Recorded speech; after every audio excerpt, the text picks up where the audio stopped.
So I'm here to talk to you about the Lower Tweed Trout Tracking Project. As Jamie alluded to, this project cannot happen with its partners. Kelso Angling Association and Coldstream Angling Association were two big sponsors for this project.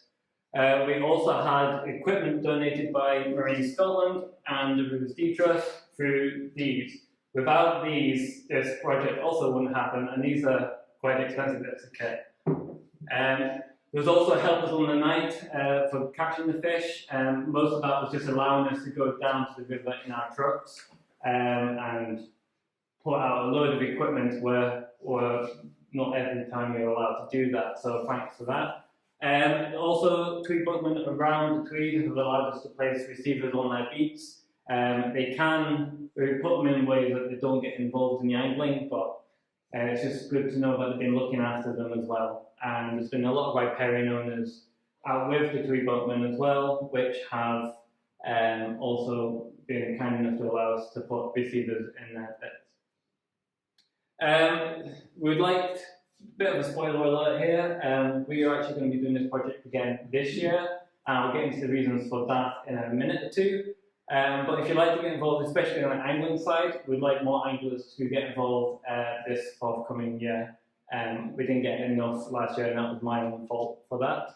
I will talk about the logistics at the end of the session for anyone who wants to stay behind and get to know what we're going to do, what we plan to do, or if you've got ideas for changing it, that would be good to hear. So, the main reason we're doing this study again is because we bought two types of tags, the V5 and the V9. The V5s, we ordered these because they're nice and small, so that means we could put them in a much wider range of sizes of trout. In fact, they could go into any trout 12 centimeters or larger. However, there was a programming error with it. So because it's a smaller size, the battery life on them don't last as long as the V9s.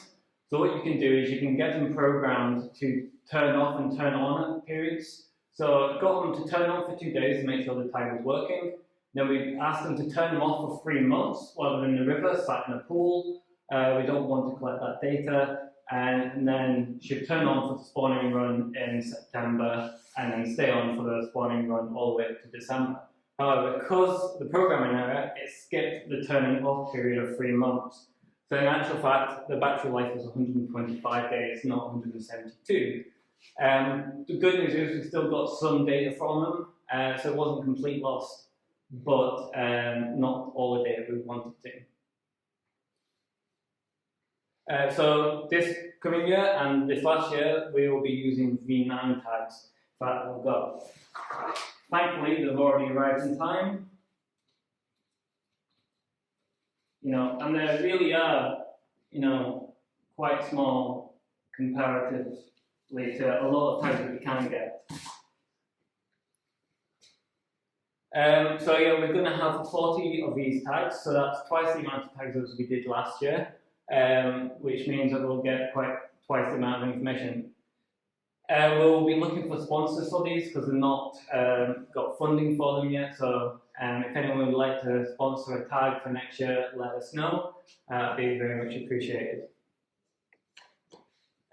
So the main aims of this project is basically where do the brown trout and the lower tweed come from. And there was also some interesting tidbits that we got along as well.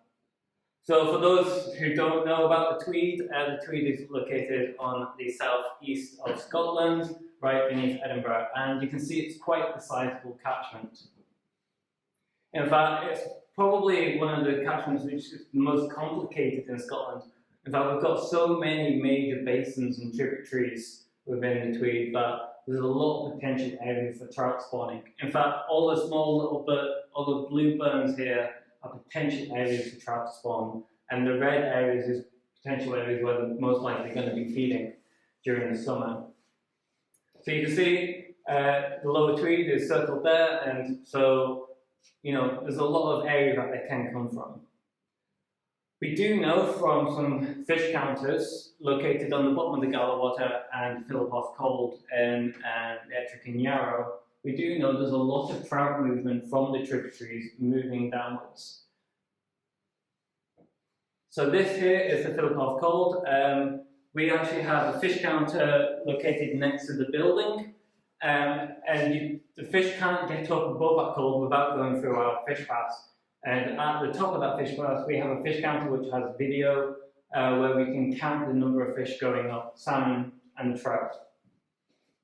So with this fish counter, we counted in 2022 452 trout below 40 centimetres and 2,609 trout above 40 centimetres. Now, the divide there in the length is below 40 centimetres are probably more brown trout, and above 40 centimetres are probably more sea trout. But there'll be a bit of mixture around that. But as you can see, even one tributary has more trout than some rivers in Scotland. And we have also the Gower water. So again, fish can't jump up there. If you've ever seen it in flood and gone during the spawning run, you'll see fish trying to get up the cold. But we have this ladder up here, and again, at the top of that, we have a fish counter as well. So for the Gower water in 2022, there was 727 smaller brown trout, or smaller trout, and 1,572.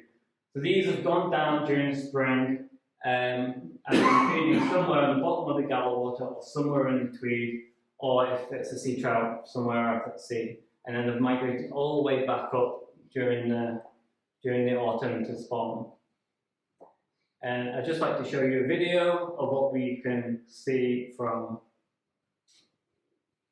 There we go. So you can see we've got a range of sizes: small trout at the bottom, big sea trout at the top. So we get quite good footage from that as well. So yeah, we can tell from the video, we can look at whether it's a salmon or trout, and then use that information to determine those numbers back there. But we have to look at previous tracking studies as well. In fact, Kenny Gull tracked some brown trout from the Stanhope Burn, which is at the top of the catchment, located up here. So using the same technology, he tracked brown trout going downstream, some to Stobo, 5 to Stobo, some went to around about Eagles, 3 went to around about the middle Tweed, some just above Kelso, and 2 trout made it all the way down to Sprowston. That was the last section. They could have even gone further. So to go from there all the way down to Sprowston is 100 kilometres by river, 60 kilometres by the crowflies. So that's a huge distance they're swimming already. And these are the 2 culprits. As you can see, they're quite large, and now Stanhope's a unique burn. In fact, it's got some of the biggest brown trout in the catchment within the burn.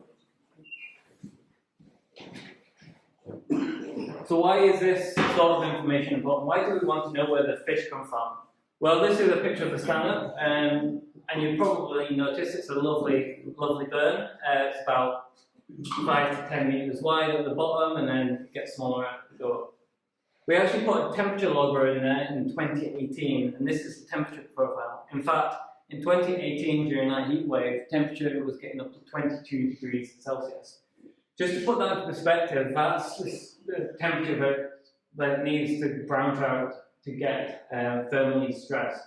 When they get thermally stressed, they either migrate downstream or they die. It's just that simple. So the only way that we can mitigate these temperatures, especially this far up in the catchment, is by planting riparian trees. So by planting riparian trees, we can shade the sun during the summer periods and help cool the river. It's not foolproof. If someone's got a better method of doing it, it'd be old ears. But right now, that is our only method of really cooling the burns where our trout go to spawn. This isn't just happening in one burn at the top of the catchment, these temperatures. In fact, we're exceeding 23 degrees Celsius in a lot of places. So we have top of the Gower reached 24.2 degrees, top of the Leader 23 degrees, and then you've got bottom of the Teviot 23.9, and then middle and lower Tweed reaching 24 degrees Celsius. That is bloody warm, and I think all of us who are on the river know just how warm that is. So we want to know where the fish from this location is, down the bottom river. Obviously, the stand-up burn is not providing all the trout for the main stem of the Tweed. They're obviously coming from somewhere else as well. 2 trout do not make up a fishery in the lower Tweed. So in order to track them, we have to use acoustic tags. So with this technology, you put the tag into the belly of a fish, and then you use these passive acoustic receivers at locations to listen to the sound that they make, and you can also detect them via boat with a migrate tracking unit. In fact, I'd like to just give you a demonstration on how that works with some proper live equipment at the moment. So to activate the tag, you just put it in here, and I'll just turn this on.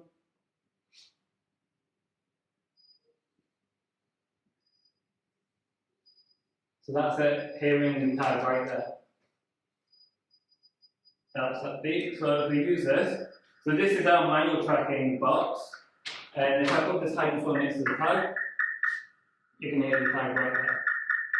So if this tag was anywhere 300 meters or less close to this hydrophone in a pool of water, this should detect it. So basically, these are the exact same thing as this box. The only difference is this one doesn't record GPS, so finding it where you placed it is really important. But this is a nubbin here, and this is the hydrophone. And it's, for the internal side, it's just basically a data unit and a battery which lasts for about 1 year to 2 years. So really simple bits of kit, but they have to cope with a lot of stress in the river, especially when it floods.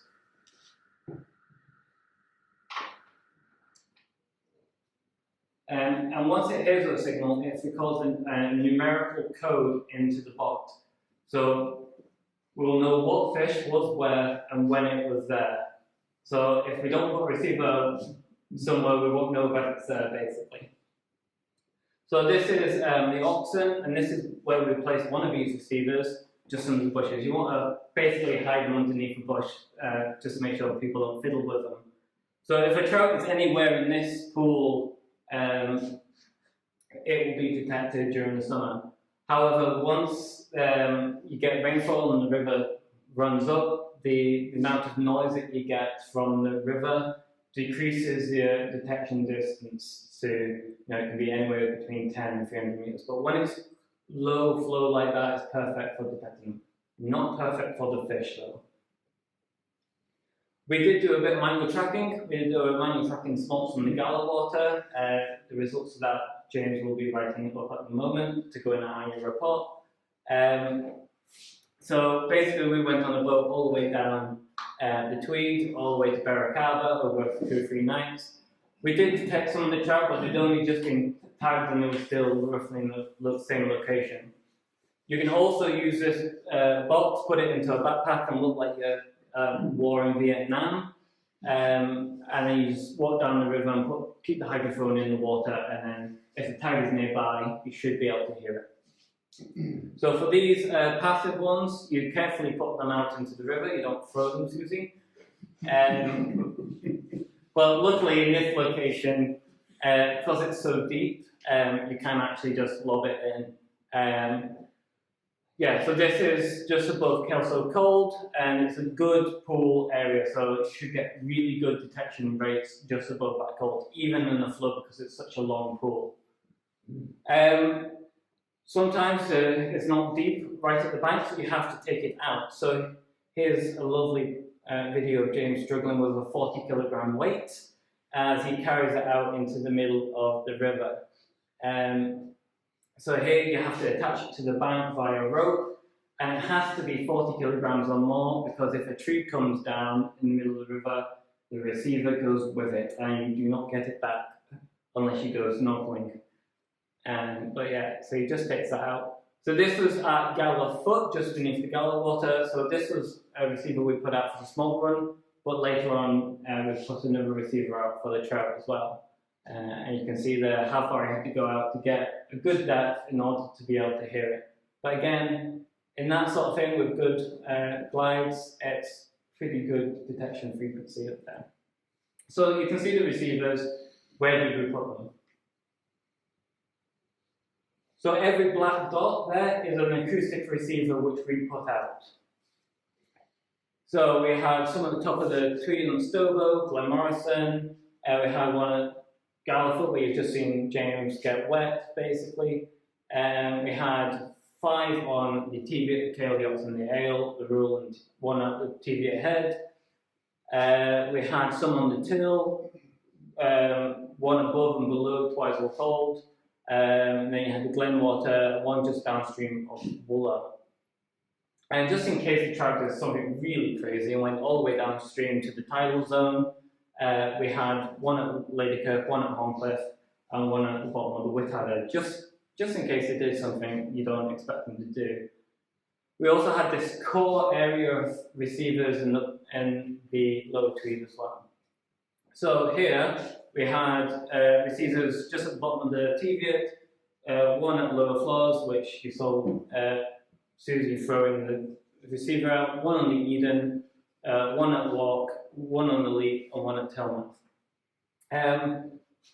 But because some of these tags were going to be pinging all summer, we decided, you know what, why don't we try and capture some data there? So at West Weymouth, we put 4 receivers in very close proximity in a 600 metre wide long pool, just to see what they did really. Did they just stay in one location? Did they go somewhere else? So the captured locations, we caught 3 at Sprowston, caught 4 at Carham, 7 at West Weymouth. The reason why we put 7 there because we had 4 receivers, and 5 at Lennell, and 1 just above the mouth of the Till. We've tried to spread it out as much as possible, so we're looking at different sampling locations. But most of these locations were literally chosen based on the fact of accessibility. There's so much equipment that we need to take to the riverbank in order to do this. We have baths of water to keep the fish in before they go into a bath of anaesthetic, and then they also need a bath of water to chill out after the tagging. And then on here, the back of the truck, we have our tagging station where we have bottles of water with tubes which go straight to the trout's mouth and keeps water going over the gills as we're putting the tag in. So this is me tagging late at night going on. So we were working quite till about 11 o'clock, I think the last night was. But these trout are there's a surgical incision about there, and the tag goes into the belly of it, and then you suture them up and you put them on the way. You leave them in the bath to recover for about 30 minutes or longer, because it is a surgical incision. But it's nice to know that the fish didn't seem to be too bothered by this after their thing. They seemed to just want to get off as soon as they were back in the river, and they just flew off. And here's one from Carol, I think it was. And again, as soon as they hit the river, they flew off like nothing had ever happened. So, where did these trout go? Well, let's get to that now. So basically, 8 of them went up the Teviot. Of the 8, 1 went up the Kale, 1 went up the Oxen, and 1 went up the Roewater. Those are the ones that we know about. 5 that went up into the Teviot. We don't know where they went. It's conceivable that they did go into those 3 as well, and not being detected going through that. That is a possibility. But it's also possible that they went into the Jedwater or the Slitrig or Borthwick. We don't know. That's basically, as I said, if you don't put a receiver there, you generally don't know, and even then, it's not a foolproof scenario. 1 went up the Ettrick and Yarrow. Again, it went above Philippoff, and that was the last time we detected it, so it could have gone up either. 1 went to the Till, just above downstream of Wooler. 1 of them was detected at the bottom of the Gallwater, where James was deploying that receiver. From there, it had a few options available. It could have gone up the Gala or the Ettrick and Yarrow, but because of the receiver locations of those are just above the colt, it's a very nice pool of water, so detection rates are really good there. So it's most likely migrated a bit further over, went to the Cadden, the Leven, or the clear water. It wasn't detected here, so it's probably in that area. Anywhere where there's a blue line there, it could have gone. One was last detected at West Weymouth during the spawning run, and that was the last time we heard it. So let's just see what that one did. So this is the culprit right here, tagged at Lennell. So we tagged it at Lennell, and the first thing it did was went downstream. And in fact, it stayed around the till mouth until September, and then it made its way up to West Weymouth. This is actually one of the fish which had one of the defective batteries, so the defective tags, and it had 6 days left of battery. If it didn't have a programming error, we probably knew where it had gone, but hey ho, things happen. So this one also tagged at Lennell. Again, this one went downstream and then went all the way up to the wool water. Now what's really interesting about this is, did it come from the till originally? If it came from the till originally, it's gone down the till and then migrated up the Tweed once it got down there.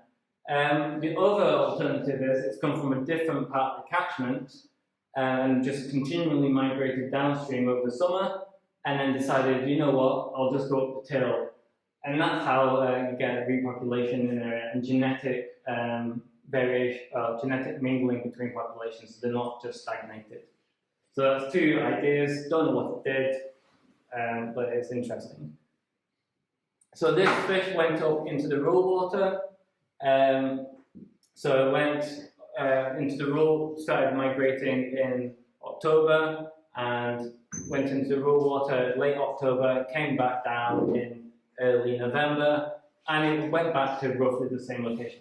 This is similar to what Kenny found, where there was a lot of site fidelity going back to roughly where they were caught in the Tweed.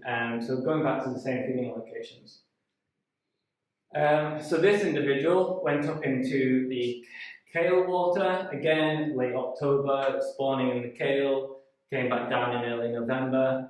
But this one didn't stop at West Weymouth. In fact, it went all the way back down to Horncliffe. Now, why it went there, I don't know. Because that's its last detection, it could have gone even further. It's plausible that it went into the estuary or even went out to sea. Possibly didn't, it probably stayed in the tidal zone and is feeding in there, but you know, it could have become a sea trout. That is a possibility. So this is the second largest trout we tagged, coming in at 49 centimeters. This is the one where it went up to the Ettrick and Yarrow, and then went all the way back down, all the way past West Weymouth. This one did something really interesting, went to Horncliffe, then swam back up to Ladykirk, then to Horncliffe, then back up to Ladykirk. Now, if anyone's got any ideas of why it would do that, I'm all ears. My theory is this one's a female, and because females have a much more energy demanding lifestyle because they have to put more energy into their eggs, it probably dropped all the way down there to put on as much weight as possible for the next breeding run. That's my theory, at least. So, as I said, we put 4 receivers into the West Weymouth just to see what would happen. So this is the one which went to the Oxon at 33 centimeters.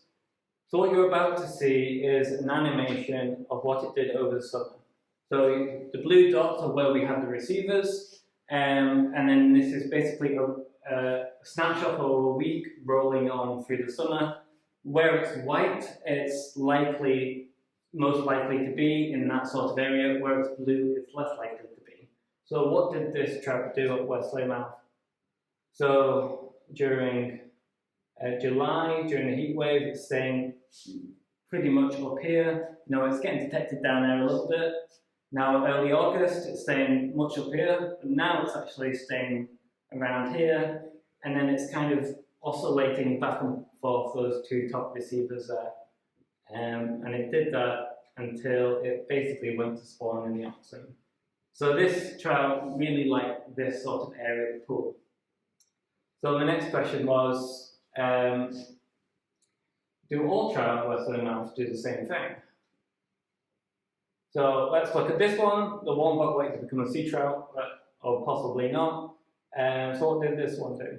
And immediately you can see the heat map has got a much varied distribution in this pool. So as you can see, it's using quite a wide area of the pool, getting detected down here quite a lot at the bottom, and it goes. It vanishes. It's probably up here somewhere, don't know where it is during this period.